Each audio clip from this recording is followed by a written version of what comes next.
Recording. I'd like to call the meeting to order. Please stand for the pledge to the flag.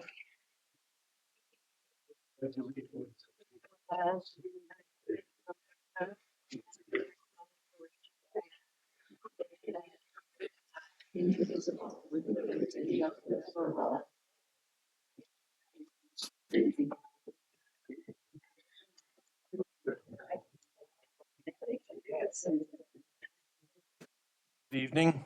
I would like to thank everyone for coming this evening. Before we start, we are down one trustee. Mr. Rubio had a scheduled procedure. It was scheduled months ago, had the procedure yesterday and is recuperating. But I'm sure he will do his due diligence in reviewing the events of this evening. So unfortunately, he will not be able to be here this evening. With that, our first thing on our agenda is a presentation by Mr. Edward Carey on NIMEP, which is an effort to save the village money on electrical bills and gas bills. So, Mr. Carey, yes, please come to the podium.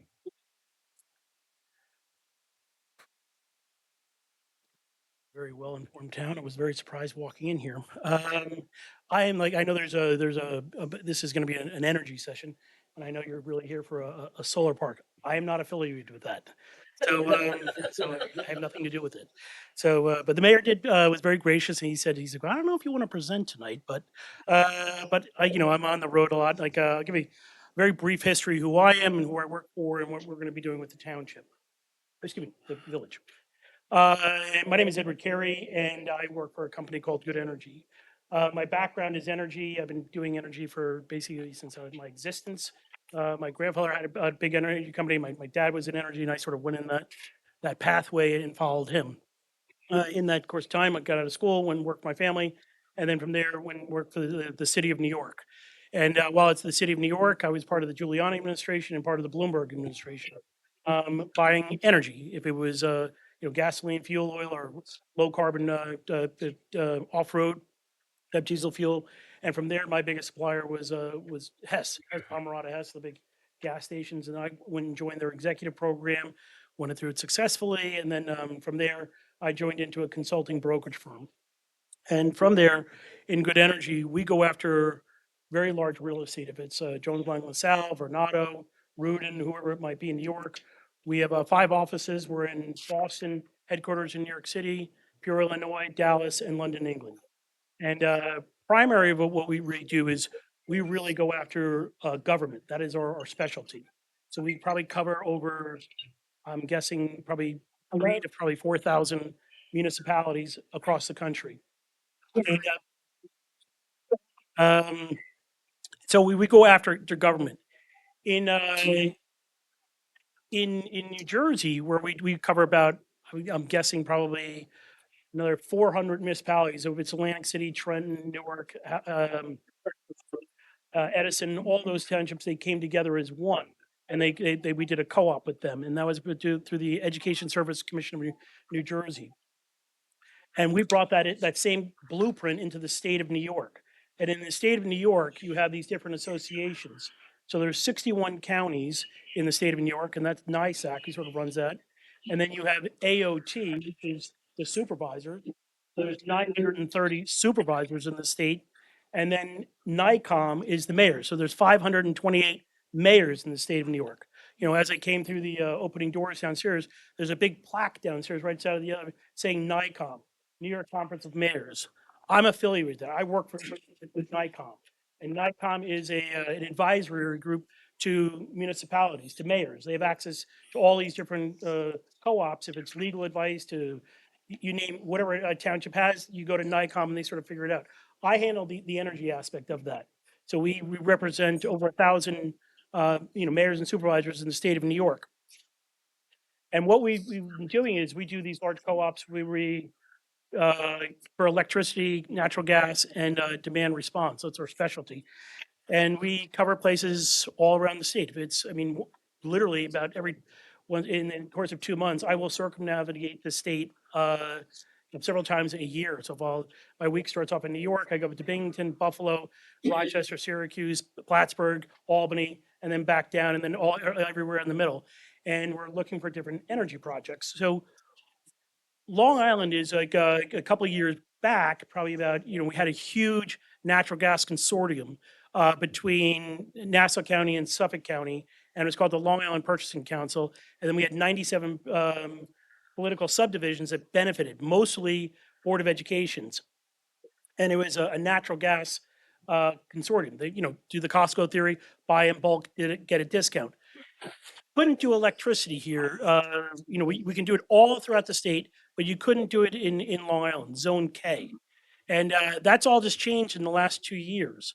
Reason being is the LIPA had this black box they wouldn't reveal to anyone. So what did we do? We went to the Department of Public Service, DPS, said we're going to do a lawsuit, and through the community choice aggregation, we won, and we were able to find out how they do all their buying. It's like that. With that, the three largest energy companies in the United States on electric, you have Constellation, and I have no idea, they probably have 80 or 90 nuke plants. You have NRG, which is another huge energy company, and then you have Calpine. They're now taking an interest in coming into Long Island. And at the present time, the two, Constellation and NRG, cannot get into the Long Island territory. The only one company right now is Calpine. Reason because they have 5 generation stations on Long Island. So they're in Bethpage, Stony Brook is off the grid, and like they have generation on JFK Airport. JFK Airport, if you drive around there, you'll see a huge Calpine generation station. JFK Airport is completely off the grid. Reason because it is actually a military base too. Air Force One lands there. So for security purposes, it's completely off there. And they have they can run the wires with PSEG back and forth, where the other companies cannot. So as we all know, energy is going up. Energy is going up for every single year. It clips up and up and up. So when you look at your PSEG bill, you're looking at basically 3 components. You're looking at the transportation, the distribution, and the supply portion. PSEG, they make 100% of their profit on the transportation and the distribution of that power. They do not make 1 single cent on the supply portion. It's a pass-through. So when you had Ukraine, you had these massive spikes. Who paid for that? You did. And then it goes up and down, up and down. We've had a pretty brutal winter, so you're now looking at prices around per kWh 12, 13, 14 cents. If you drive a vehicle and you pull up to a station, now gas is at $3 and whatever cents. But if the guy came out of the booth and said, "Hey, I'm going to give you a deal for $2.50 for the next year," you would sign that, because it gives you budget certainty. You know exactly what you're going to pay. It's not going to fluctuate. It's not going to be on an index up and down. It's going to be a fixed rate. So on the electricity, we went back for PSEG and LIPA. It's right on their website, and you can check it on your own if you want. But in 21, the average price was 10.8.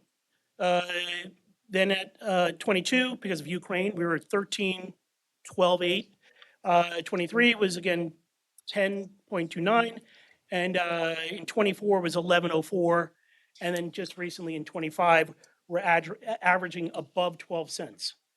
We think that's going to go higher. We think we're going to average around 13 to 14 cents, just because of everything is being electrified. Every day, cars are being electrified, buildings are being electrified. Everything has electrification right now, and especially AI. Data centers are gobbling up every single piece of kWh you can dream of. So to build an AI terminal or a data center takes 2 years. To build generation, that takes 5 to 10 years to build a generation site. So the way electricity is going here, generation is sort of stuck here. There's no way of us getting to this level. There's a huge delta there that we have absolutely no clue on how we're going to get to this level, where the data centers and where energy is going. So we're coming here, and where we've gone to all these other different townships and villages around and counties in the state of New York, and we're going to give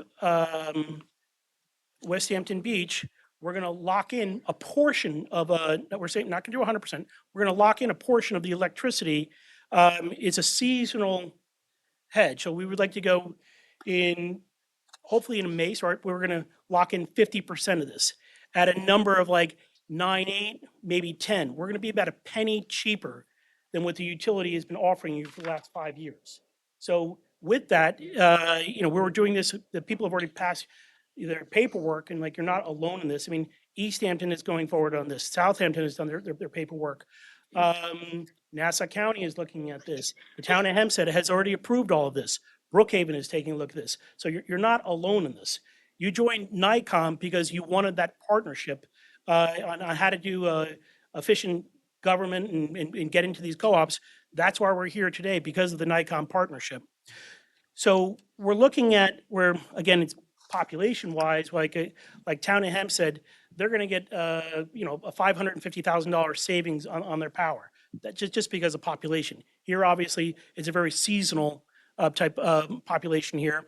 And, we're only talking about the, the, the village's infrastructure. We're not talking, this is not a residential program, so it's not going up your homes.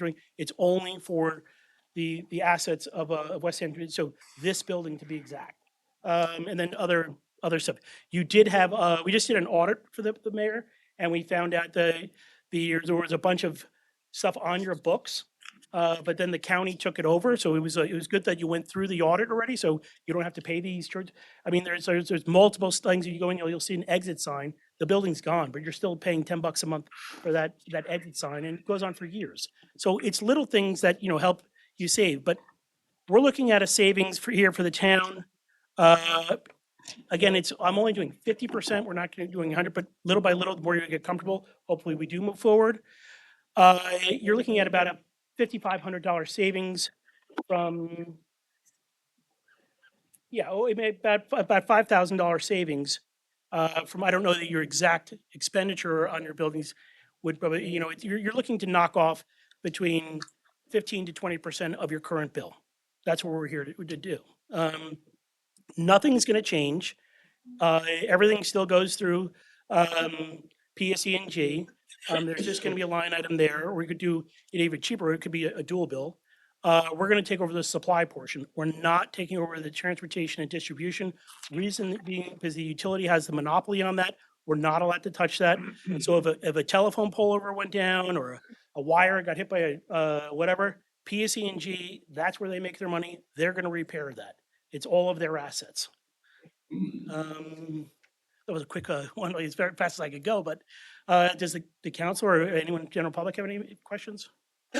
Just like to point out that initially your proposal was just for a 2-year contract. Yep. Our attorney is now reviewing the contract in detail.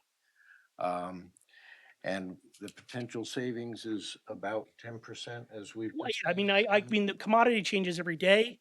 Right. When we started talking, that was probably when we talked last, it was probably 20% back then.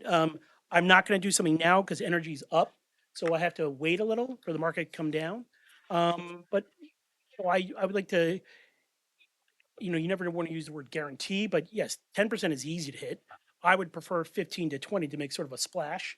But my whole thing is, I have to wait for the market to do this. So, talking to council is, we do get these phone calls, on a random 5 o'clock on a Friday and say, hey, we got the market. So I have to have access to, like, if the council can give the mayor or select someone as a proxy and say they can sign it at a time. I can't say, we're gonna sign this at the next council meeting because I don't know which way the market's gonna be going. I can't hold a price. My prices are only good for 24 hours and then they change. But, the market has gone up a little, but I still feel pretty comfortable about the numbers that I've given you. And that's, Okay. And you have given a presentation at previous work sessions, so the board is somewhat familiar with Yep. with the program. And it's something we're taking into consideration. okay. Okay?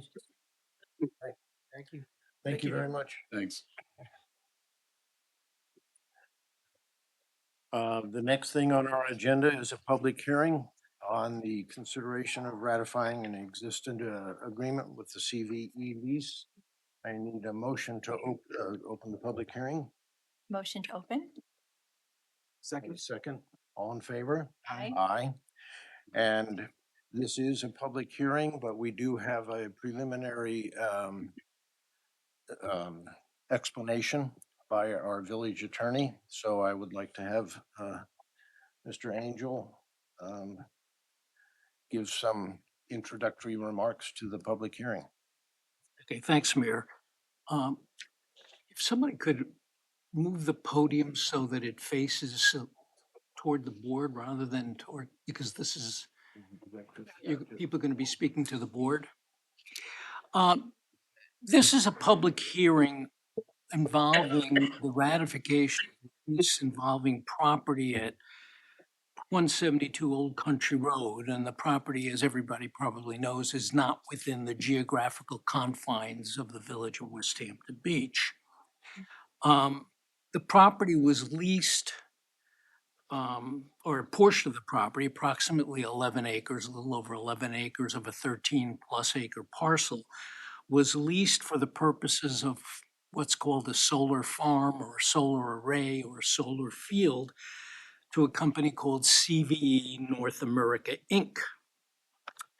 The lease was approved by the village after several, not public hearings, but several work sessions that were conducted in public in this, but it was voted on in public. And it was approved originally on February 2, 2023, and an amendment, a technical amendment, was approved on December 7, 2023.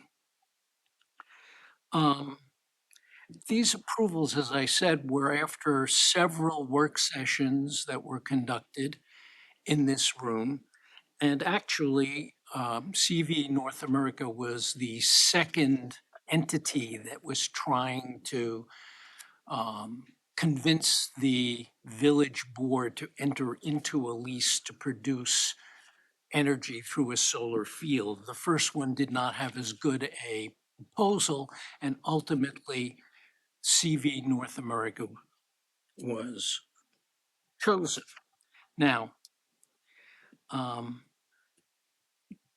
reason for this public hearing is a legal proceeding, as many of you know, was brought by quite a few petitioners against the village and CVE. And among other things in that proceeding, the petitioners claimed that they didn't have an opportunity to be heard, didn't have an opportunity to present their case directly to the people who are sitting here. Initially, we being the attorneys for the village, not the village, well, the village joined, was the applicant, but we made a motion to dismiss the proceeding brought by these petitioners, and we were successful. It was granted. The petitioner's attorney made a motion for re-argument, and on that re-argument, the court granted the petitioners a right to present their case at a hearing before him, which I don't know the exact date, but it's sometime in the near future. At that point, I assume after that hearing, the court would make a final determination. Though there's no, I don't know of any, there's no legal obligation, in my opinion, for a village to hold a public hearing on the lease of property of this type, which is property held by the village in what's called a proprietary capacity, not within the village. We suggested to the village board, we being again the attorney, suggested to the village board that they consider during this period that they conduct a public hearing and on the lease and on the ratification of the lease. We suggested it and the village agreed, and at last month's regular hearing, they passed a resolution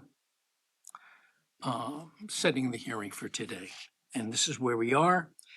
And the petitioners and the public have a right to present their cases, their positions and their arguments to the village board of trustees. Now, I've got a bunch of ground rules here because it's a fairly long hearing and we do have litigation. The first ground rule is directed in large part to my clients who are sitting up here. And that is because there is litigation, I strongly advise them that they not respond to any questions or comments made by anybody who speaks at the hearing. They have no legal obligation to do so. And because there's an existing lawsuit, I think it's prudent for them to just sit back, listen to what's said, listen to what's presented, and ultimately make a determination. The determination will not be made tonight. They will deliberate and make their determination sometime in the future. At the earliest, it would be next month's regular meeting. So do not expect any answers from the Village Board of Trustees. The second ground rule is that anyone who wants to speak, I'm going to give an opportunity to a couple of people beforehand, before we open it up to the full public. But anyone who wants to speak should raise their hand and they will be acknowledged by the mayor. The mayor will, I'm just a lawyer. He's going to conduct the hearing, though he's not going to say very much. I ask you to please keep your comments to the issues that are before us, the ratification of the lease, the CVE lease, and the solar field, and try to avoid repeating arguments or statements that were made by other people in the audience. I've been doing this for a long time, and it gets pretty boring to hear the same thing said by 20 people. Now, when you're called, when you're called by the mayor and I'd like everybody to speak from the podium. Try to speak into the mic so that you're heard. We'd like you to give your name and spell your name if you would, particularly your last name, unless, if your name happens to be Steve, I think we can figure that one out. But last names we'd like to have spelled. And I'd like your address. And I'd also like to know, for the record, whether you are, the person who's speaking is a resident or taxpayer in the Village of West Hampton Beach. Now, if you're a taxpayer in the Village of West Hampton Beach, but not a resident, I'd like you to indicate the property which is taxed, which you own. Now, Are we required to do that? Or you just ask? you're required to identify yourself, yeah. Okay, Are we required to give you our address? I think the question was. yeah. Well, yeah, I mean, that's just normal No, procedure. I'm Everybody asking here, you- everybody in the I'm not- village I'm is. not asking about normal proceeding. You're saying that if I want to get up and speak, I have to say my name, my address, where I live, my tax bill and everything like that. No, I don't want your Required- tax bill. Am I required to, you just mentioned tax bill, didn't you? Only if you're not a resident of the village, Yeah. but you're a taxpayer, all we want to know is what property are you a Am I taxpayer on? required to give you all this, legally required to give you all this information, or are you requesting it? You are legally required to I'm identify. not- I don't. Hold on, I don't think hold that's on, wait true a at second. all. You're legally required to give us information to identify yourself and whether you're a taxpayer or a village resident. I don't believe that's the case. Well, then, you can protest when you come up here. You I'm can going make a to. protest. You can say, going I'm testifying without identifying That's myself. exactly how I'm And gonna that's do it. fine. Okay. Not that people don't know who I am, but that'll. I have no idea who you Well, are, other so you'll people have, it No. will be lost to me. Good, that'll be okay. Okay. And then,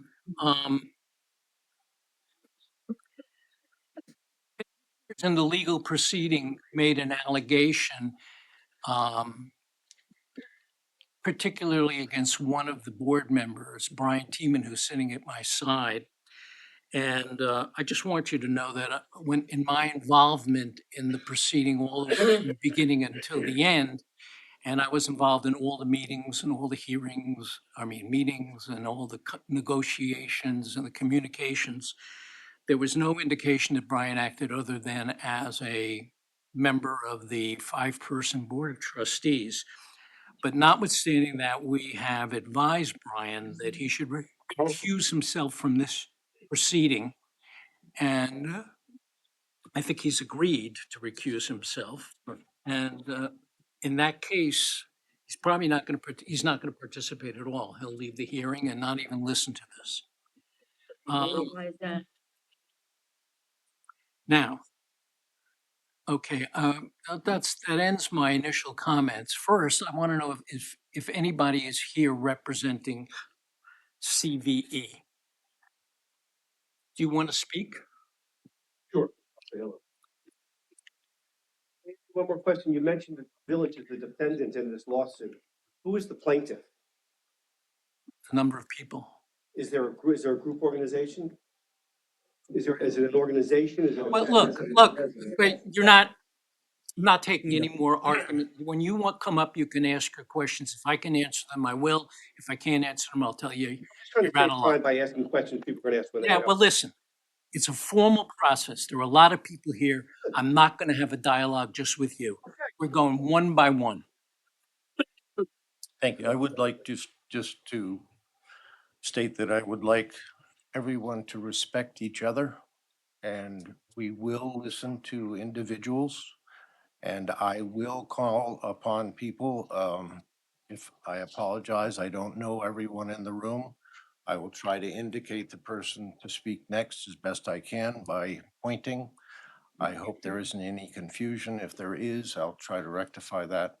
So please, one at a time, speak, and speak from the podium only. We don't want interaction from the audience, shouting matches and things like that. Please respect each other, and we will listen to everyone that wishes to speak this evening, one at a time from the podium. One at a time from the podium, starting now. Starting now. Only a point of order, because if Mr. Teeman is recusing himself, he should not still be here in the room. Just only point on that. So, if you could start now, I would He ask. said if I'm recusing myself, I shouldn't be in the room. Well, that's what I said he was going to do. Start the hearing now. Well, Oh, Should I leave? That's if you'd the only like, thing. I'd love to stay.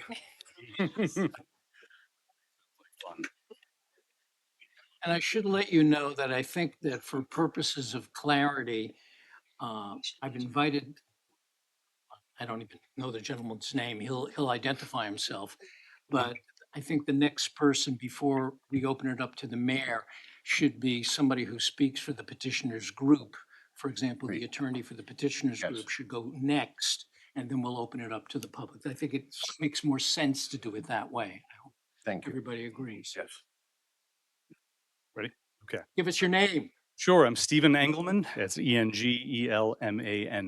I'm with CVE North America. I'm not a resident of the village, but I work with CVE. We are a community solar energy developer, which means that we build solar energy projects within communities to provide green renewable energy benefits to folks that otherwise can't develop a solar energy project at their home or at their own business.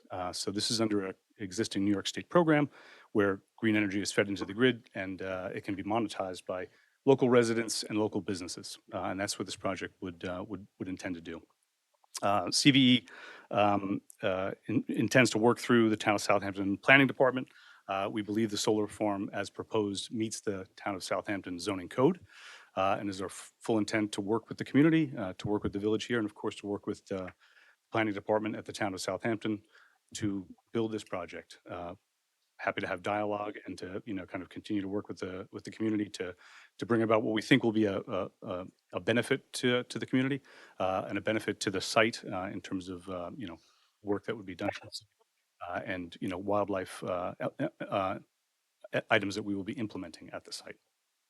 I think I'll leave it there because I think that the case here is really about the proceedings. So I'll leave it there and I'm available for more questions later. Well, let me just Sure. ask, you don't have to answer a question either. I just want to ask one thing. Could you fill us in on where you're standing in your application to the town? Sure, of course. We've submitted our pre-submission site plan to the Town of Southampton. We met with the planning board. They gave us a report, back, which indicated things that they want to see in our final site plan. We've assembled that site plan and we are, we're working through this legal process before we submit that. So we have not yet submitted our final site plan, just our pre-submission site plan. Okay. Okay. Thank you. Great. Thanks so much. Thank you very much. Sure. Is there somebody who represents the petitioners group who would like to speak first? Like a lawyer? Good afternoon. I am a lawyer.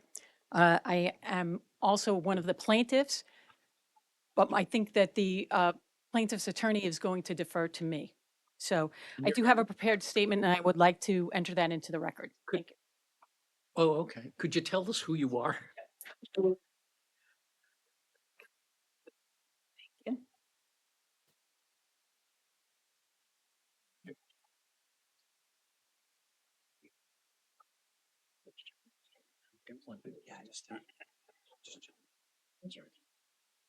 Good evening, Mayor Urban and members of the Village Board. My name is Kara Back. I am a resident of Jennifer's Path in Quayog. Thank you for the opportunity to speak here tonight. I am here to formally object to the process by which this lease agreement was executed and is now being brought before the public for ratification, and I ask that my objections be entered into the official record of this hearing.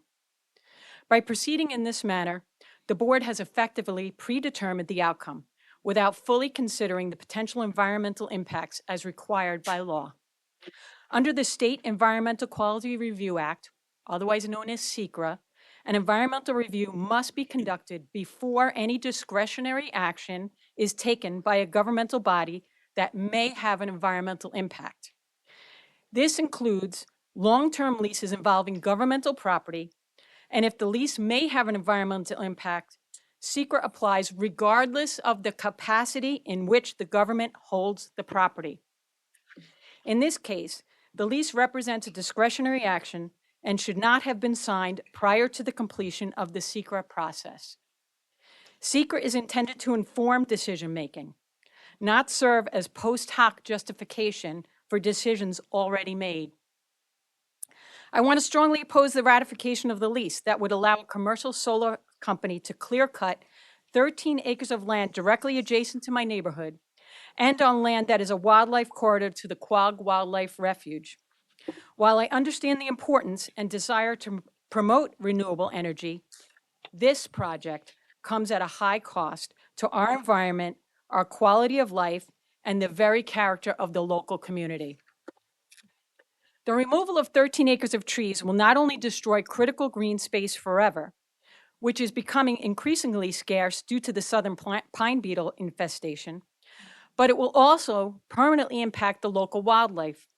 Fencing around the solar project will cut off the migration from the Quogue Wildlife Refuge. Small mammals will lose tree cover. Temperature near or under the 4,000 solar panels will rise due to the heat absorption, reducing vegetation. The clearing of existing vegetation to install the solar panels can lead to an increase in stormwater runoff into the Quantuck Bay, including the pollutants from the construction materials used. And the 8-foot-high panels will alter the landscape in ways that will negatively affect the aesthetics of the entire area. Low-carbon energy sources like solar and battery storage products don't add to the problem of climate change, but they are industrial sites, and their effects are felt by the local community, especially when things go wrong. As you know, the lease permits the solar company to construct a battery energy storage facility, or BESS, on the property. A BESS stores excess energy collected during the day and releases it as electricity into the grid at night. Fires from solar projects and BESS systems can and do occur due to various factors, such as electrical faults or equipment malfunctions. Many people will remember the devastation of the fires in 1995 that swept along the Pine Barrens in West Hampton. Fire knows no municipal boundaries, and it can be easily spread far and wide very quickly into the village. And it is important to note that industry's best practice is to let a BESS fire burn out. Dousing it with water is ineffective and can cause a chemical reaction. The local volunteer fire departments will require special training and equipment. The New York Times reported last week that a California BESS went up in flames in January. It burned for days, prompting evacuation of more than 1,000 residents and shutting down local schools. A reminder that the woods is just not an appropriate place for a solar and BESS facility. The new trustees on this board should know that the lease gives the solar company the unfettered ability to make changes, alterations, and improvements to the facility without obtaining any further consent or approval of the village. Beyond the environmental concerns, I want to remind you of the people who will be directly impacted by this project if you decide to ratify this lease. These people, who are not technically village residents, are nevertheless an integral part of this community and are the same people who have made great contributions to this village.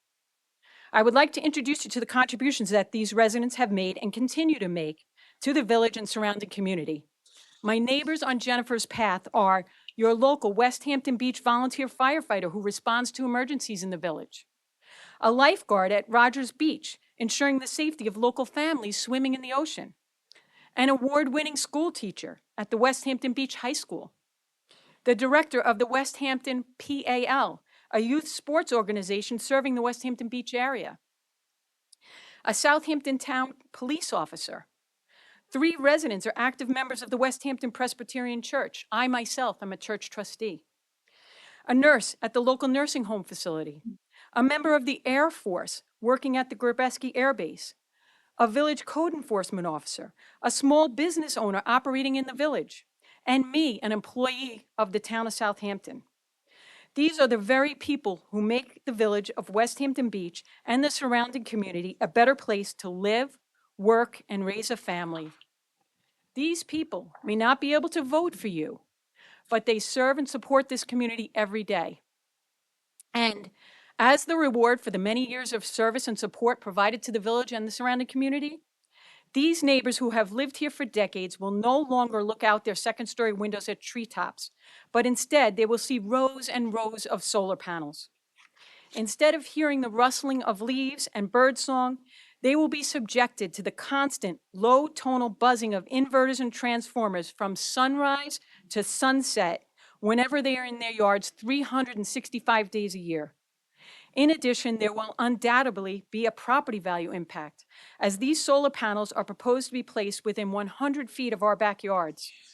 And for this neighborhood, that loss is devastating. These homes were built in the early 1990s as affordable workforce housing. Many residents have struggled to maintain their properties and are relying on the earned equity to help finance their children's college education and their own retirement. This is not a wealthy community.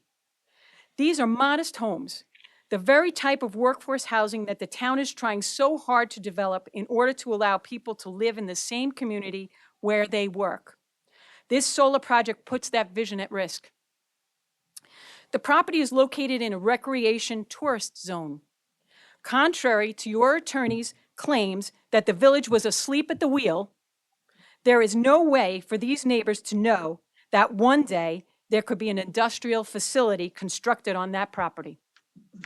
The weight of the impacts of the project imposing long-term harm against the minimal benefits to the community are significant.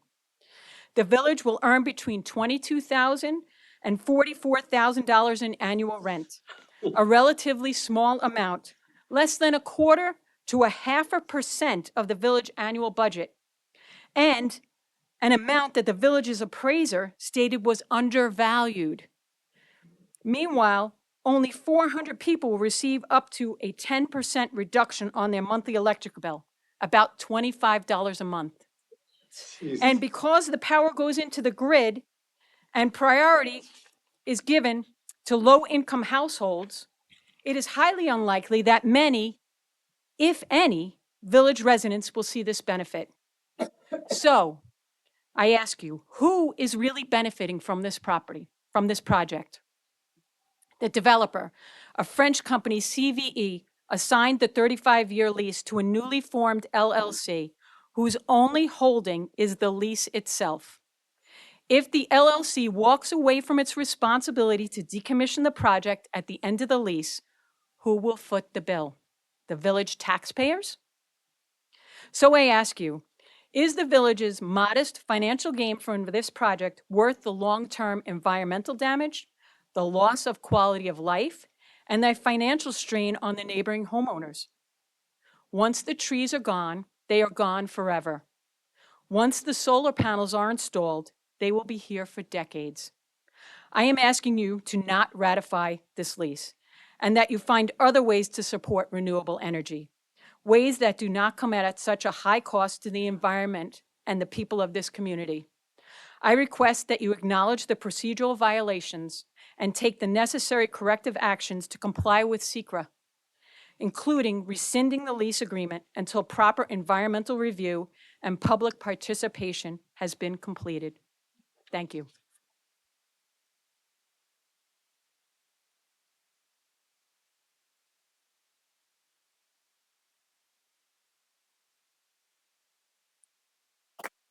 Thank you. Go ahead to the podium. Thank you. I'm gonna follow that. My name is Lou DiPasquale. I live at 19 Jennifer's Path. My property is also abuts that property. Mayor Urban, board members, and council. I would like to begin by acknowledging when this was first brought before the board, two members, Deputy Mayor Kimberly Mansour and Board Member Chris Mensch. Unfortunately, this was thrown in your lap. Weren't members at that time.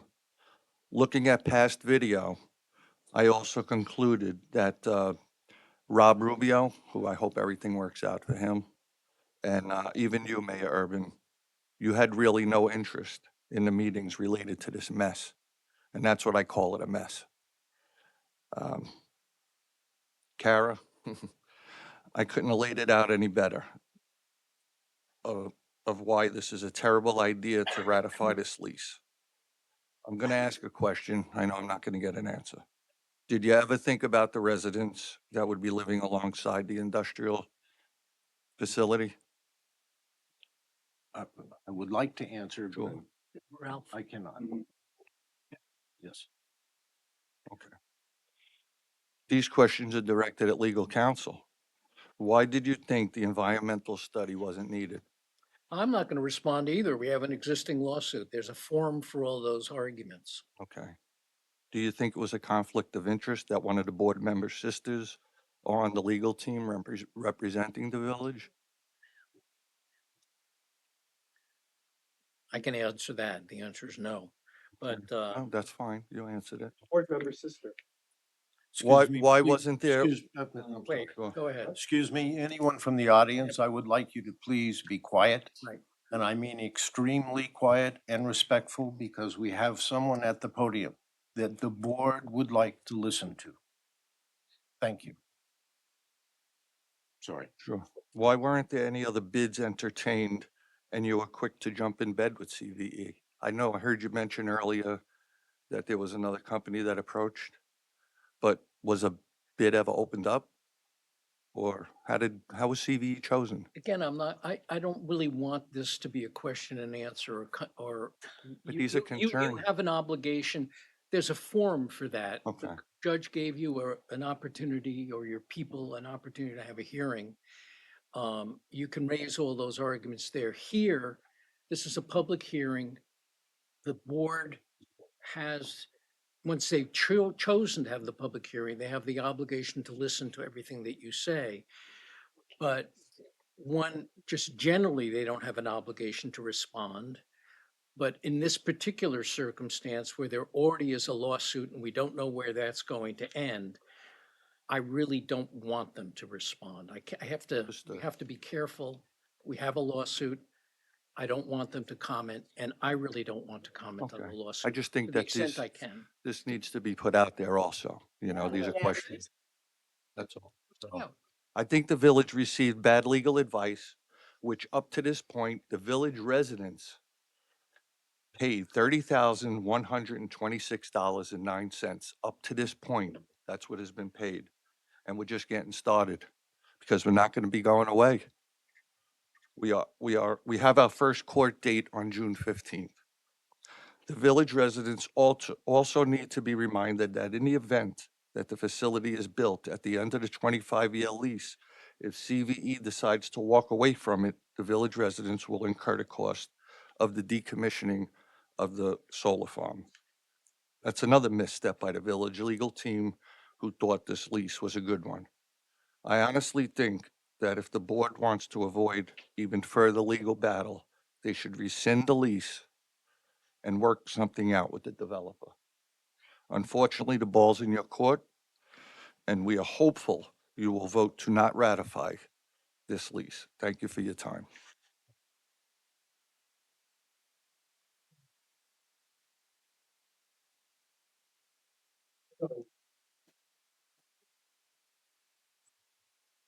Hi, Ellen Worth for Jennifer's Path. Regardless of a lawsuit, I would like this to be known that this is a gross mistake. I think the village should own up to making a mistake on this particular property with the residents.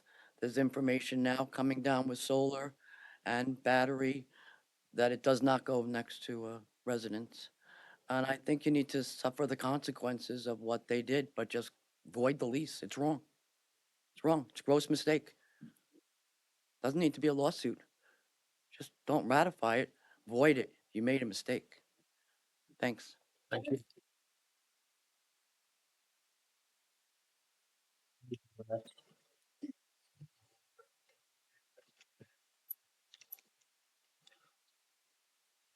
Good evening, I'm Layla Massey, M-A-S-C-I. I live at 3 Jennifer's Path, and I also am here to voice my, how much I am against this solar installation and how much it'll impact my life. Since I live adjacent to the installation and the transformers would be almost directly behind my house, and all that noise and buzzing will affect me. I recently retired from my job at Seafield Center, which is a local business that I worked for 31 years as a counselor, and paid my dues, and I want to enjoy my retirement. I don't want the value of my house to go down. I depend on that for everything. Last year, on March 12th, 2024, I received this letter in my mailbox from CVE. I didn't know anything about this, and it was the first notion that we got that something was going to be happening behind our houses. I was aghast. I called my neighbors. Nobody seemed to know about it. I called someone that I know, the county clerk, Sunday Schermeyer is my friend. I called her. She didn't know about it. Nobody seemed to know about it. What's going on? Was 2 days before the Southampton board meeting was to take place regarding this and whether or not they were going to go along with this and approve it. Thank God our neighbors got together and formed a little coalition against this right away and did our best to fight it since then. It's impacted my life. I have to think about this day and night. I have to think about what's going to go on and all the construction that's going to go on behind my house and disrupt my peace. I just want you to consider this. You don't have to answer this question, but if it was proposed behind your house, 100 feet behind your property, would any of you voted for this? Thank you.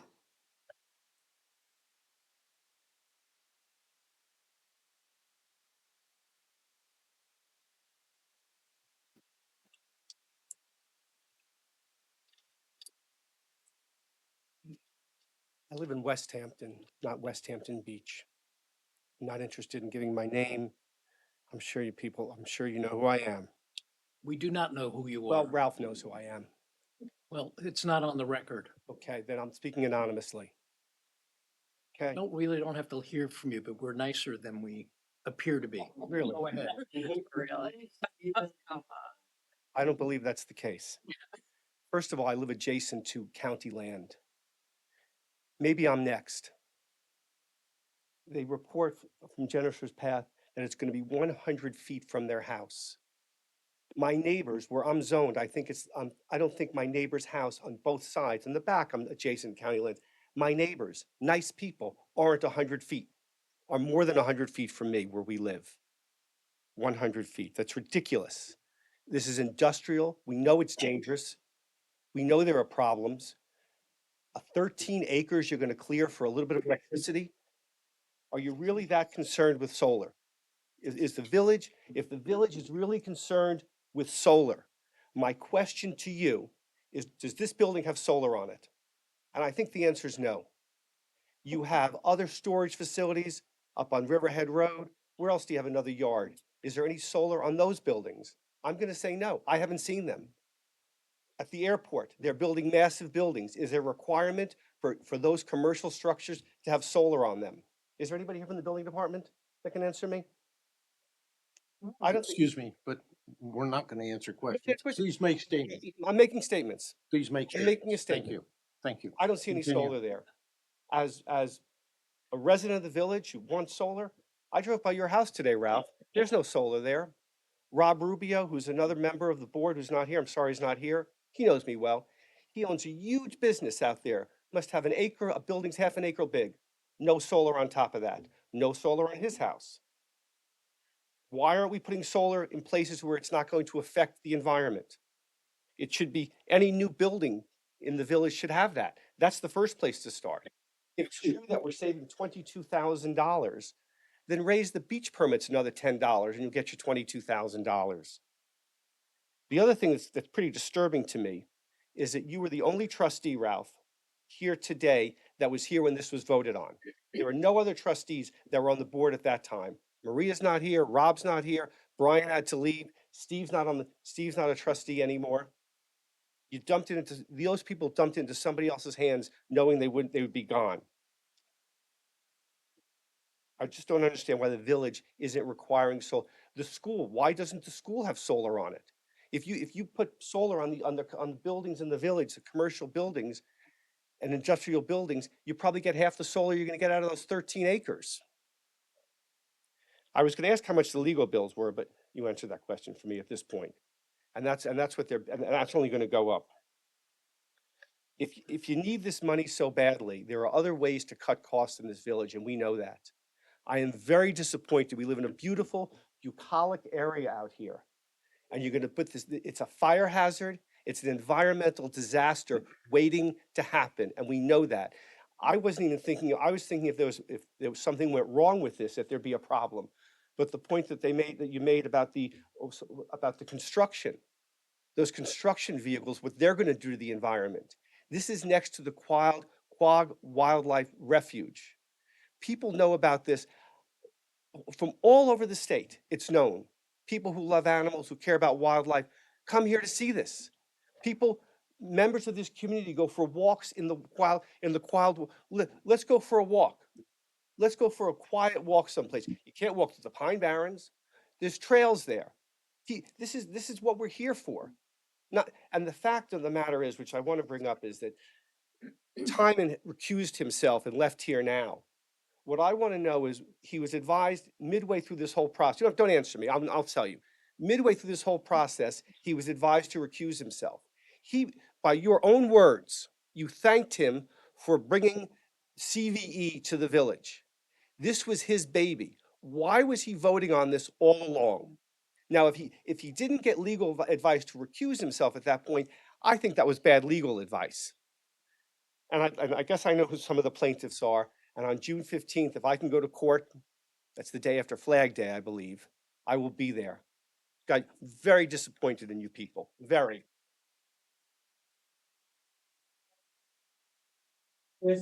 And Kimberly, I'm sorry for you that you're new to this. You were thrown into this. The other 4 people, the other 5 people who had done this knew that they weren't, let's just pass it along. There was no foresight into this.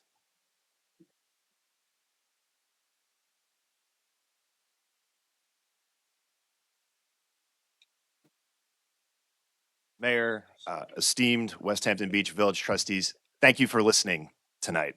My name is Ian Connett, C-O-N-N-E-T-T. I live at 42 Mill Road in Remsenburg.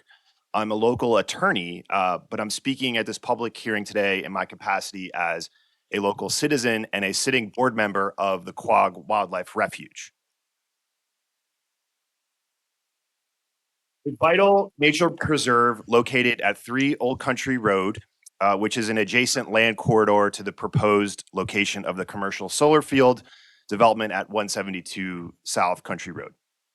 The Quogue Wildlife Refuge is a concerned neighbor that will be directly impacted by the outcome of the village's actions with respect to ratification of the lease agreement and potential development of this commercial solar field on several acres of adjoining woodlands to our nature preserve.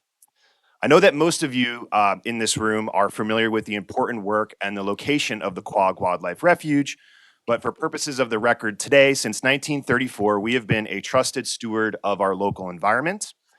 Today, we're home to many diverse wildlife, including ecologically rare flora and fauna and our rare dwarf pines in the Pine Barrens.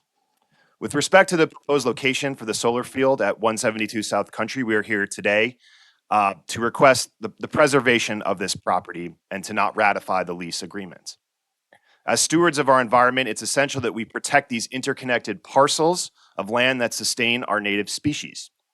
On behalf of the Quogue Wildlife Refuge, we urge you to consider conservation of 172 South Country Road, based on its role as a key linkage in the land corridor connecting to and surrounding the refuge property. Wildlife corridors such as this are essential for the migration of wildlife, and they provide them with access to important resources necessary to sustain life and for survival. New developments, such as the one proposed here, create barriers to establish breeding and feeding territory, resulting in more frequent run-ins with wildlife searching for food and overall reduced genetic diversity in wildlife populations. When patches of our natural habitats are altered, or in this case, cleared, it's not just plants and trees that disappear. The resulting action causes habitat fragmentation and significant displacement of our native wildlife and disruption of our natural ecosystems, which for nearly 100 years we've worked so hard to preserve. By preserving 172 South Country Road, you have an opportunity to alleviate these threats and safeguard our biodiversity of our local wildlife. So on behalf of our refuge, we're asking the board to prioritize the preservation of 172 South Country due to its significance as a critical wildlife habitat and a vital component of the land corridor adjacent to our preserve, and to possibly explore preservation through the purchase through the Community Preservation Fund. Thank you, board members and mayor, for hearing our concerns and for thoughtfully considering the impact of your actions today with respect to the lease ratification. Thank you.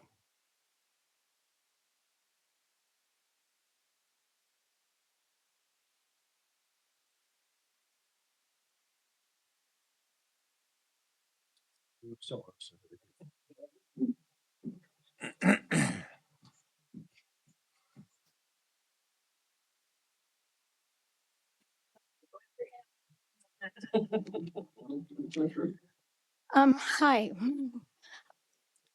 I haven't been to a board meeting since it was at the firehouse. So, I'm very emotional about this. Could you identify yourself, please? I'm Susie Rasmus Rogat and went to high school in West Hampton.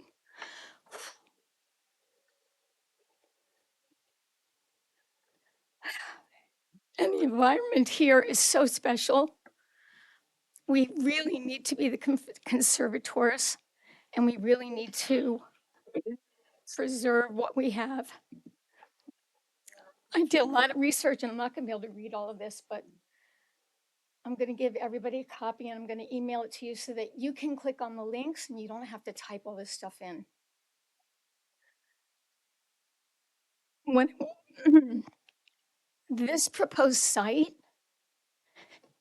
is not even a quarter mile away from the Quantic Bay.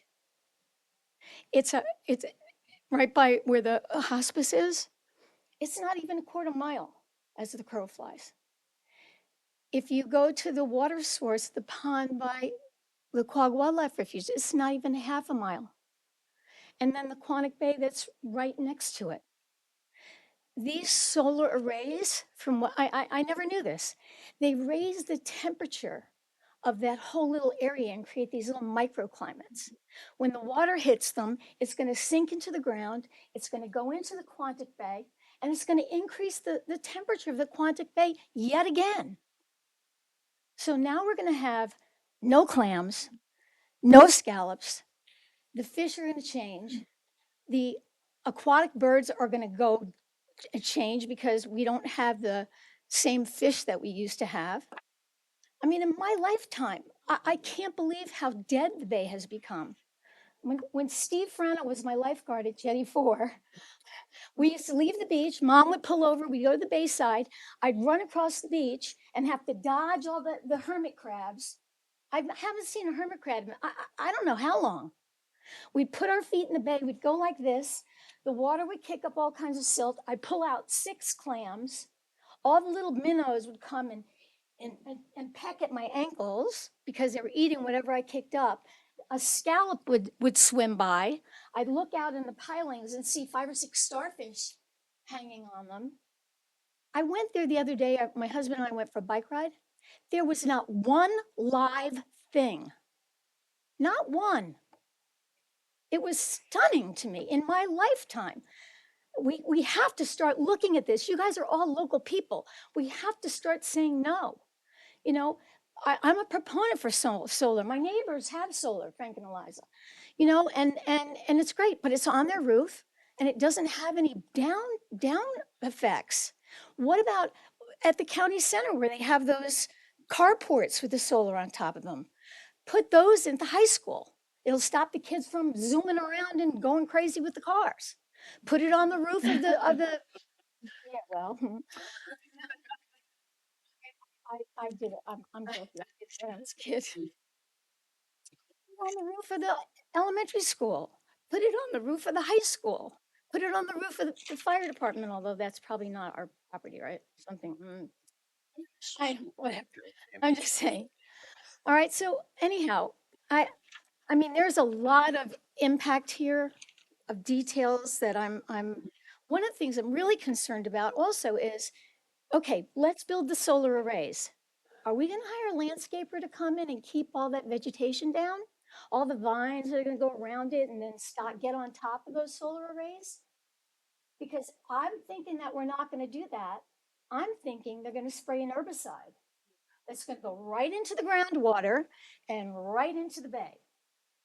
Once again, I can't answer. I Sorry. know, Ralph. Please make statements. and- But I mean, you know, I'm just making a point. You know, I mean, has anybody thought about these things? It's really concerning that a layperson like myself have like thought of it, and you know, I've been investigating this for a couple of weeks, and I came up with all these things, and I researched it, and I can't find any answers. Like if the village, you know, found out anything about this, and that's very concerning. And then I guess the last thing I just wanted to say is there are a couple of other solar projects that are happening. And just like the other gentleman said before, who's going to be next? When are we going to say no? We have to say no. I mean, every time I go by a new project, they clear cut it. And you see like 3 deer going like, isn't that where I used to live? I mean, it's just terrible. Anyway, I think we should consider alternatives.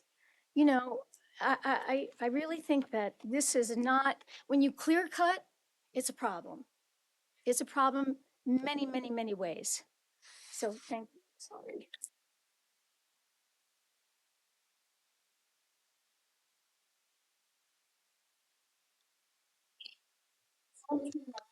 Sure.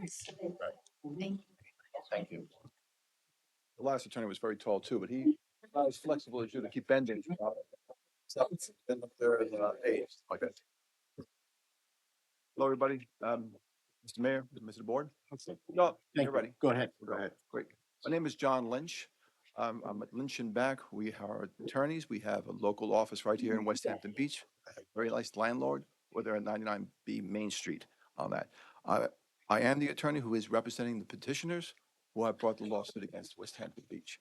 I never thought I'd be in a position where I was going to be suing the village, where I've been working all these years. And we live right there on 21 Jennifer's Path, West Hampton, or Queog, we call it West Hampton Beach, and our property adjoins right there. And the same thing we found out when we got a notice from CVE, like 2 days before they were doing a pre-planning with the town. We found out that they were planning to build a solar array. We got a neighbor thing, have a cup of coffee, we'll talk about it. We went down there. I didn't want to talk about it. I didn't want the coffee. I didn't want them to do this.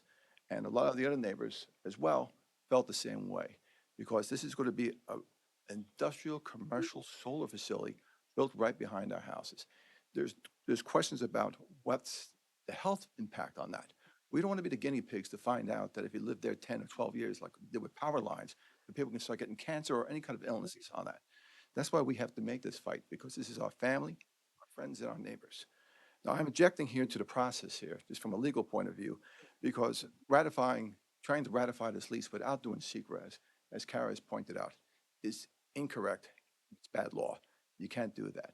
And that was the problem when we brought this lawsuit, is because there were certain things that weren't done correctly, on that. And that's like open meeting law. As far as the notices, when you were saying, Mr. Angel was saying before, that they had these public work notices and this was all voted on, this is all done in the open, that's really not being completely true.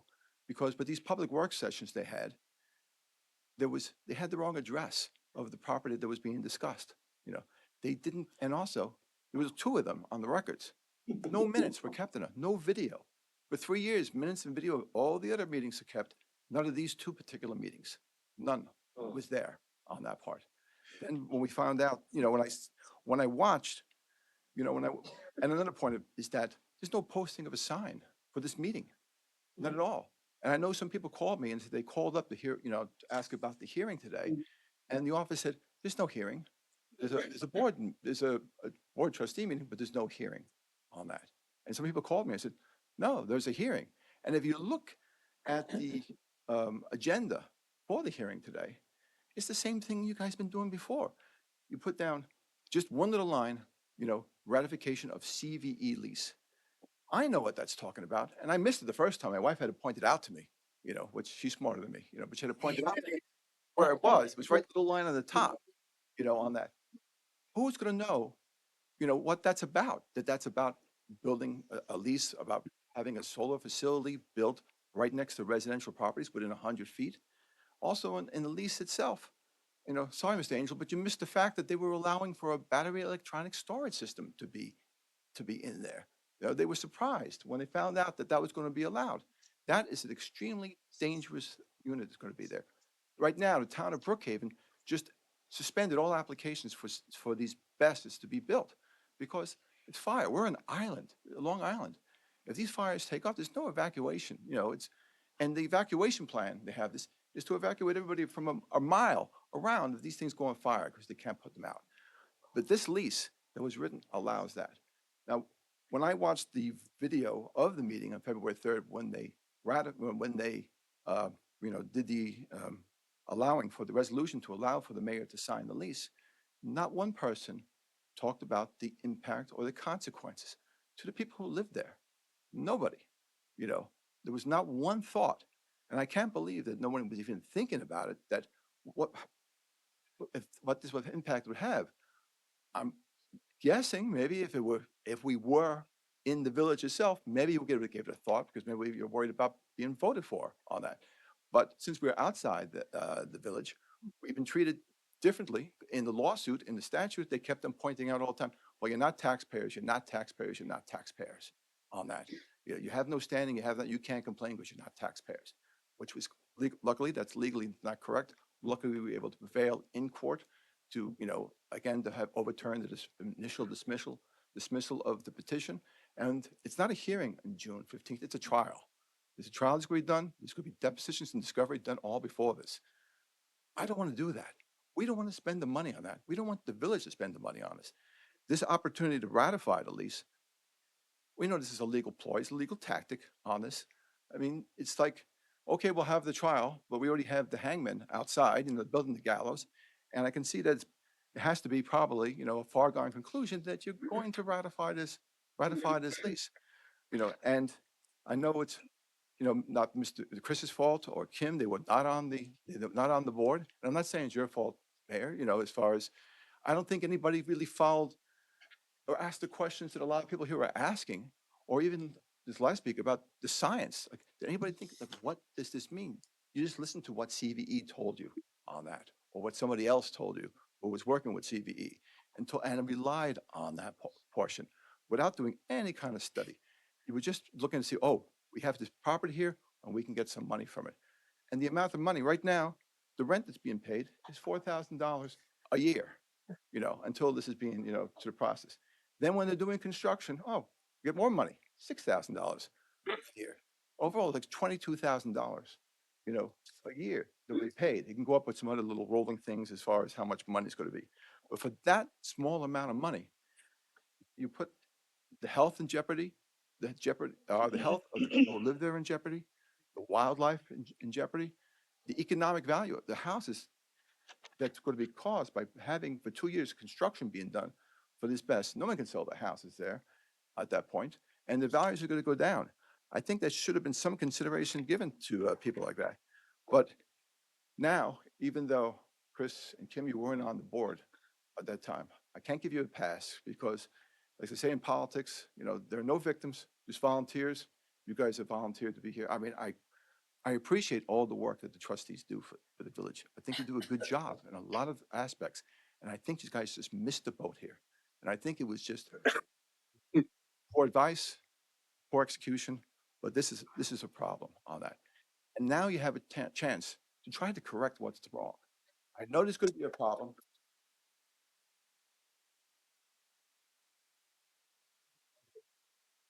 What if you choose, okay, we're not going to ratify the lease. You're worried about this man's company bringing a lawsuit against the village.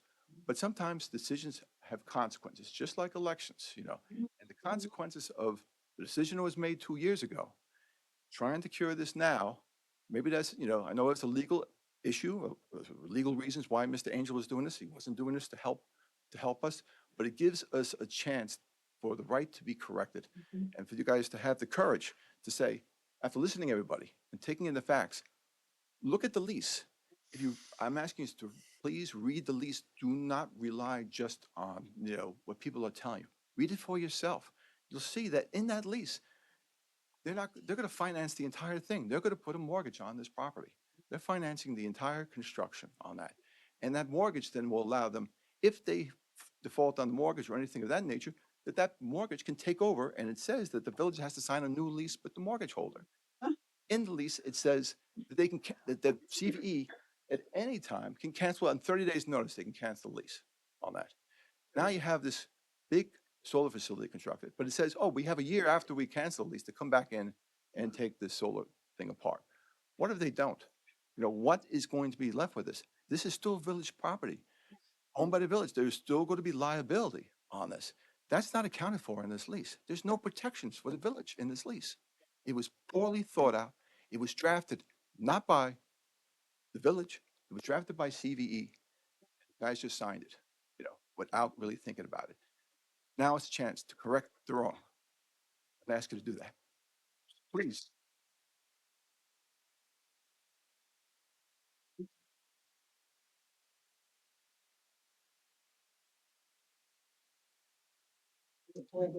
Yes, I was pointing to you. One of the people I know, it's. Joan Levan, is this the one? Joan Levan, I'm a resident, 17 Oneck Road. I don't know many people here in the room, but if you knew me, you would know one thing. I attend every single board meeting and every single work session. I learned more about this solar installation tonight from you residents than I ever learned at the work sessions where they discussed it. It was never, in my recollection, discussed to this degree. Real. I just think a lot of this, I don't want to say how it was handled, but it all just happened with no foresight and no thought as to all of the ramifications. Just listening to Wildlife Refuge and what they've done over there, that's wonderful. I remember I took a little bird there one day. Anyway, it's devastating. It's really terrible. So I don't have a voice in this, but I would recommend that it doesn't get ratified.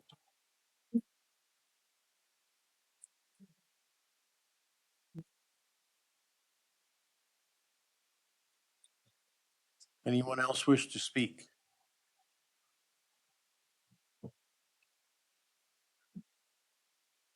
Yes, in the back.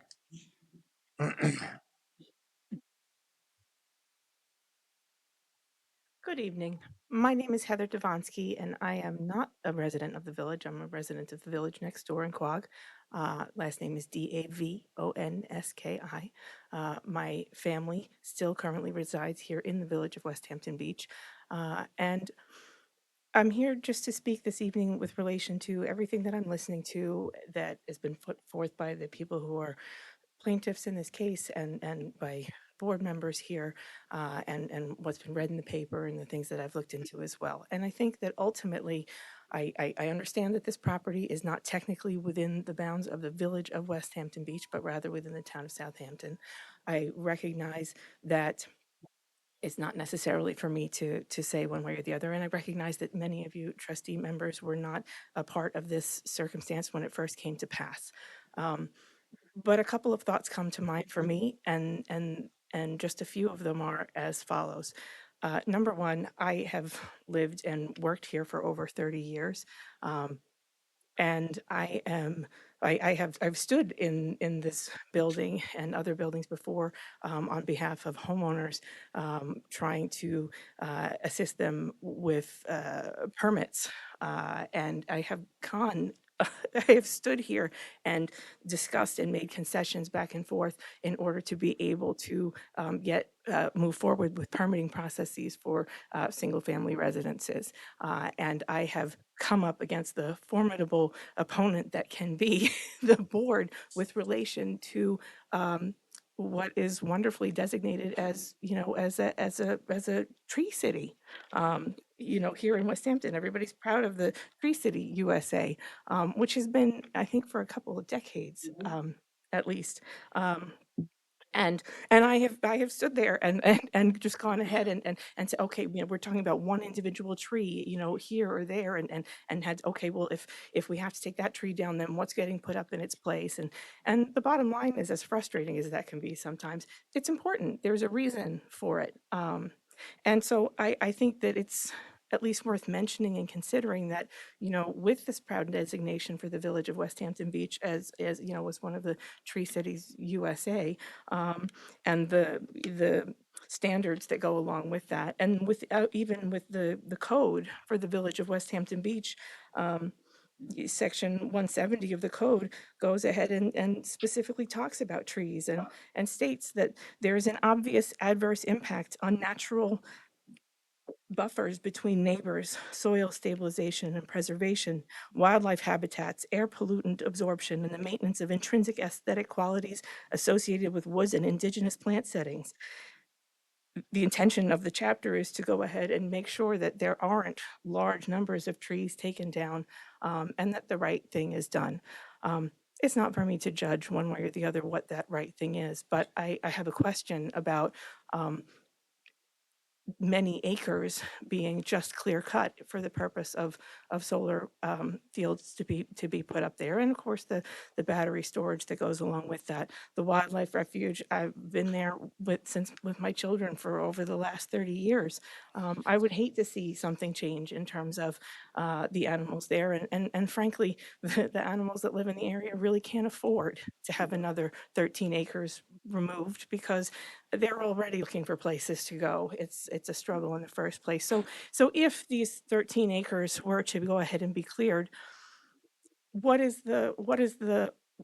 do the animals go, and how does that impact them? And if we were to consider it, even though I understand that it's not the village of West Hampton Beach, I would imagine still that the village is concerned about these things for our immediate neighbors. How do we mitigate where the animals go? How do we mitigate the oxygen production that the trees will no longer provide? How do we make up for the carbon that those trees would have sequestered that are no longer there? as the lady brought up just before when she was speaking, very interestingly, would there be the application of pesticides? Certainly there is that increase of temperature, and those things contribute to our waterways, and we've struggled for years in the recent past as we drive over the bridges and look and see whether it's a brown tide or a red tide. These things all have serious consequences. And I think no matter who was there or who wasn't there, no matter what legal advice was given or wasn't given, the purpose of of what's happening today is to have a conversation about whether or not it is going to be ratified. And ultimately, I'm sure every single one of us in this room has dropped the ball on occasion, or has made a mistake, or has just found out later, once something has been put into motion, that there were things that they didn't realize that were going to be a problem. And the beauty of the circumstances that as of right now, there is still the opportunity to go ahead and say, hold up, there are some things that maybe didn't get considered all the way through, and maybe we need to make a change, even if there are consequences that need to be dealt with. I would absolutely ask and support the trustees in considering all of the things that these people have to say, and considering not ratifying this lease. There's still time to go ahead and make a change as far as that goes, and I think it's the right thing to do. And just on a very small side note, when we're talking about an income of $22,000 to $44,000 within the space of a year, I mean, I don't know what you actually can do or not do with that property, but I mean, that's the rent from just 2 or 3 homes in the space of 1 year, without anywhere near the amount of impact on the piece of property. So, I mean, we all know it's tough. It's tough to live here, and especially if you're amongst the people who work here, and try to make a living. I'm sure many of us bemoan the lack of workforce housing that I'm sure you guys are a part of trying to rectify. I don't know what's possible for the property, but my point is that it doesn't seem that the payoff here is anywhere near as significant as the cost, and I would ask.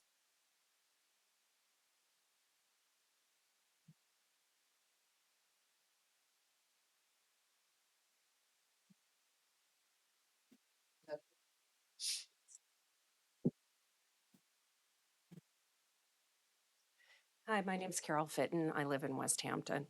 I guess, people have made really compelling arguments from a personal standpoint. But I think the other part of this discussion is really the fiduciary responsibilities of the trustees for the village itself. And the fact that there is no financial guarantee from the parent company of this entity, CVE, or any sort of bond that's been posted for the decommissioning of a very significant amount of solar panels is really a business reason for you to not ratify this contract.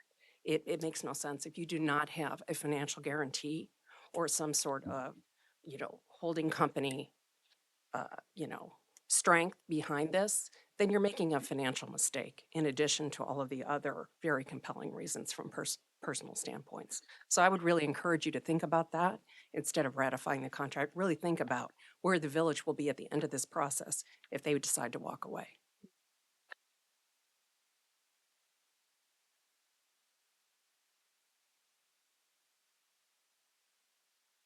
Anyone else wish to speak?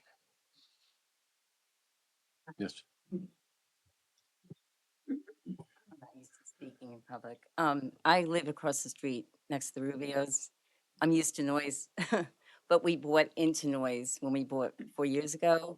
When my family and I go for a walk. Could you identify yourself, please? Your name, please? Jean Rafferty, 256 Mill Road. Thank you. So I have no skin in this game, meaning I like quiet, and it's quiet here in the winter, obviously, but I do like, the summertime, the beach, and I enjoy those, when it does get busy. But when we do want quiet, we go to the preserve to walk, and it's beautiful and quiet. And I do know I heard about this in the summer from a friend. I never had heard about this before, about this solar panel. And I said, well, that's kind of funny because I had heard about 2 meetings, I think over the past 2 years, about the high school, the condominiums or condos on the other side of Montauk Highway. I didn't attend those meetings.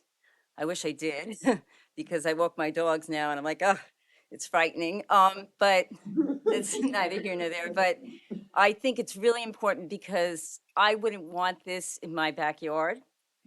I can't speak for everybody, but I think that probably 99% of people wouldn't want this in the backyard.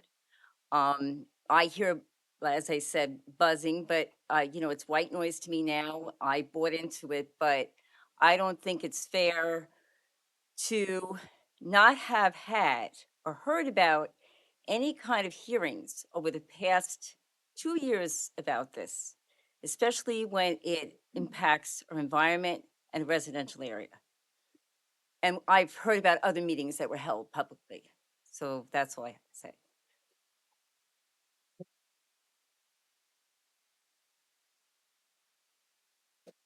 Anyone else wish to speak?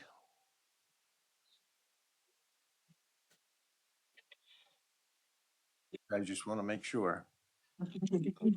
That being the case, no one else wishes to speak. I need a motion to close. Motion to close? Second. All in favor? Aye. So that concludes our public hearing. Thank you, and thank you for your proper decorum. I appreciate it. That brings us to the point where we read resolution. Time for people to leave that would like to leave.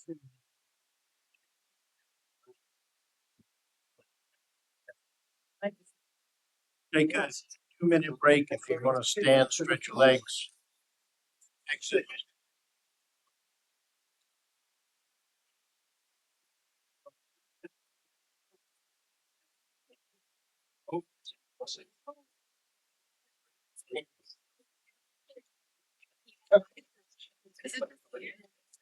Okay. Right.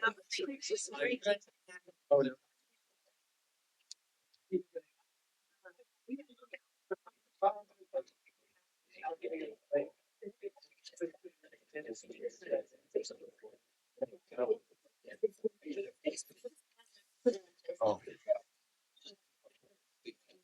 Okay, fix that.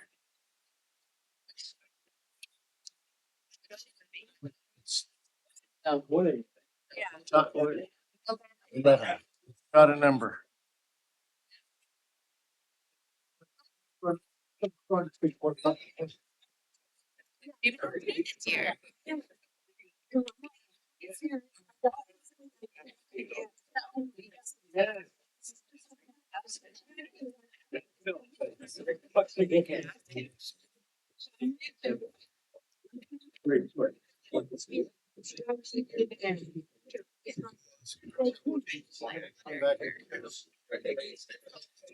Where he is, though, I think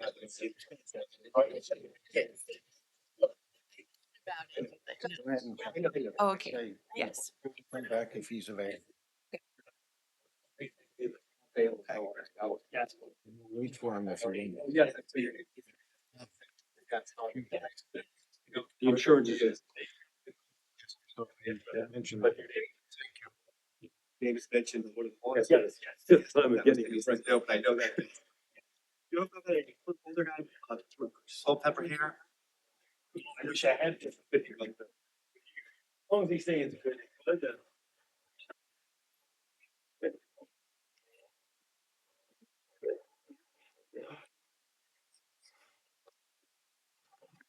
Give him a minute to see.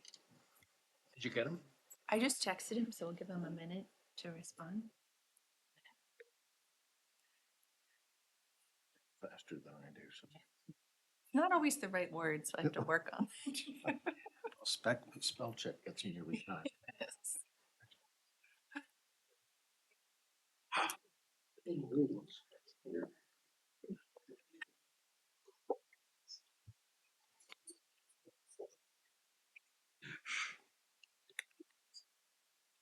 He may have skipped out, who knows?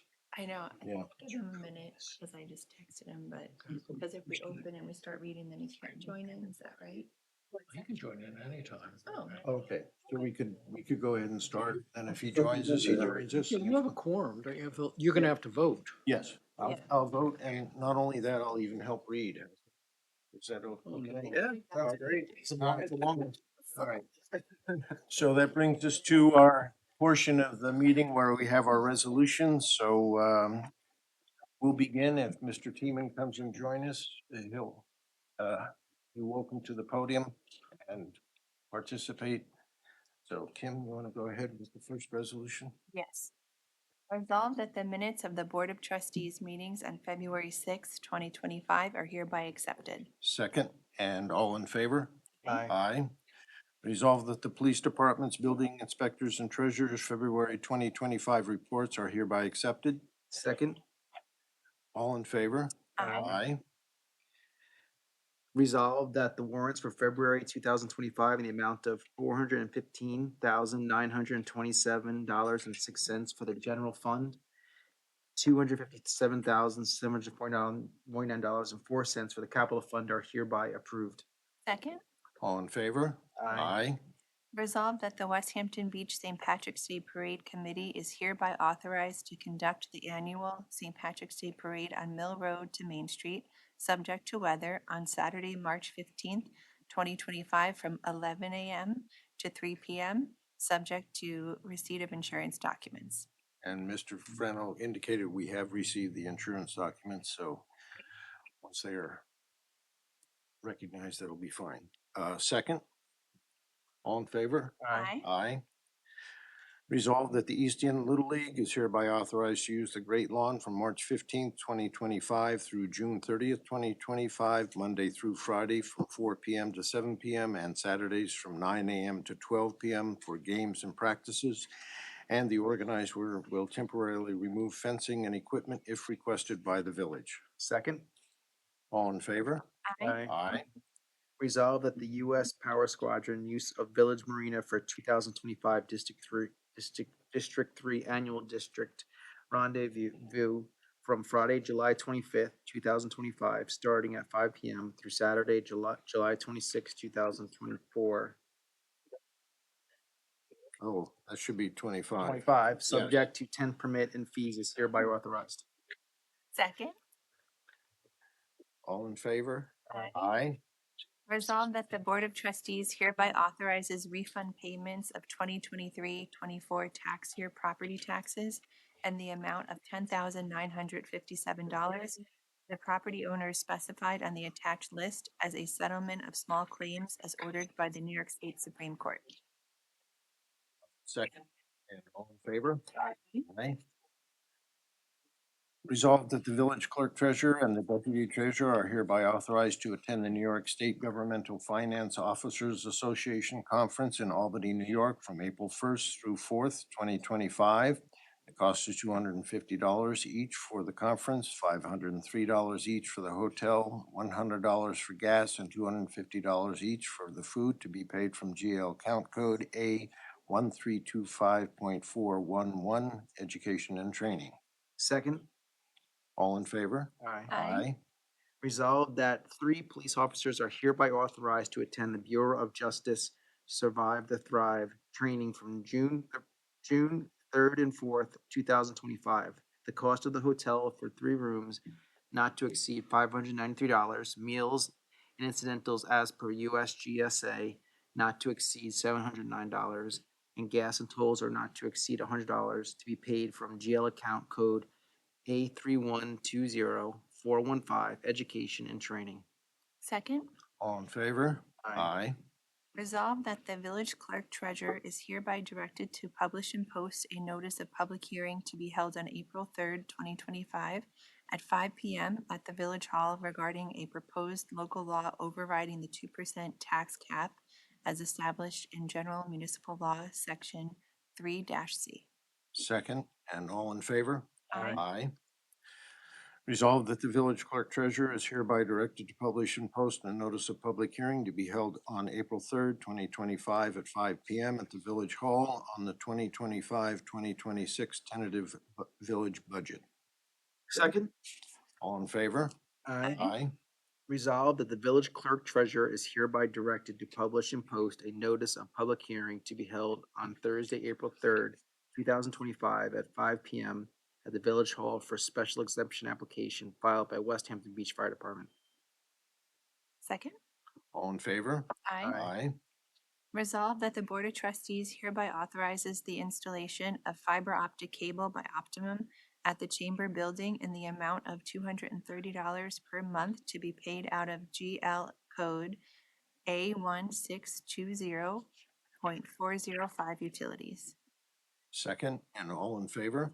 Aye. Aye. Resolved that the Board of Trustees hereby authorizes the purchase of a pro laser speed detector for the police department from Custom Signals Incorporated in the amount of $2,328.69 to be taken from GL account A3120.2 police equipment. Second, All in favor? Aye. Aye. resolved that the Board of Trustees hereby authorizes the uplifting of a new police vehicle from Island Tech Services in the amount of $21,043.74 to be taken from GL account A3120.2 police equipment. Second. All in favor? Aye. Aye. Whereas the village has received applications to renew the outdoor tables, chairs, benches, music, and dining permits for 2025, and whereas after considering information supplied by the Suffolk County Department of Health Services, the Suffolk County Sewer Agency, and the village's building administrator, the Board of Trustees determined special exception permits should be issued for outdoor seating and tables and music where there were no incidents or reports filed with the police department concerning said uses. Now therefore be it resolved that the Board of Trustees hereby authorizes the placement and use of outdoor seating, tables, and music as shown on the submitted plans for the attached listed establishments, subject to all previous conditions and plans on file. Second, all in favor? Aye. Aye. Resolved that the Board of Trustees hereby authorizes the upgrade of the LED traffic light and camera at Sunset Avenue and Mill Road by Hink Electrical in the amount of $14,955.82 for the LED traffic light upgrade and $25,357.88 for the camera to be taken from GL account A5182.425 traffic light. Second, All in favor? Aye. Aye. resolved that Alexandra Glasser is hereby appointed to the position of building permit examiner at a semi-monthly salary of $2,500 effective March 10th, 2025. Second. All in favor? Aye. Aye. Whereas a public hearing was held before the village trustees at the municipal building, 165 Mill Road, West Hampton Beach, New York, on the 6th day of February 2025 to amend Chapter 178 entitled Vehicles and Traffic of the Code of the Village of West Hampton Beach. And whereas the Building and Zoning Department has found the proposed amendment to be type 2 action under 6 NYCRR 617.5 C22 SEQR without the need for further environmental review. Now therefore be it resolved that after due deliberation of the Board of Trustees of the Village of West Hampton Beach hereby adopts the local law as advertised, and be it further resolved, the village clerk is hereby directed to enter said local law in the records of the village and give due notice of the adoption of said local law to the Secretary of State. Second, and all in favor? Aye. Aye. Resolve that the performance bond received from First Dunes Development 496 LLC in the amount of $60,000 is accepted as security for the performance of the development at 496 Dune Road, West Hampton Beach, with satisfaction from the Village Planning Board. Second, All in favor? Aye. Aye. Aye. resolved that the Board of Trustees hereby authorizes the ratification of MOA with PBA dated March 6, 2025. Second. All in favor? Aye. Aye. Resolved that the attached beach rates and rules for 2025 season are hereby approved. Second, all in favor? Aye. Aye. And that brings us to the public comment section of our meeting. Would anyone wish to speak?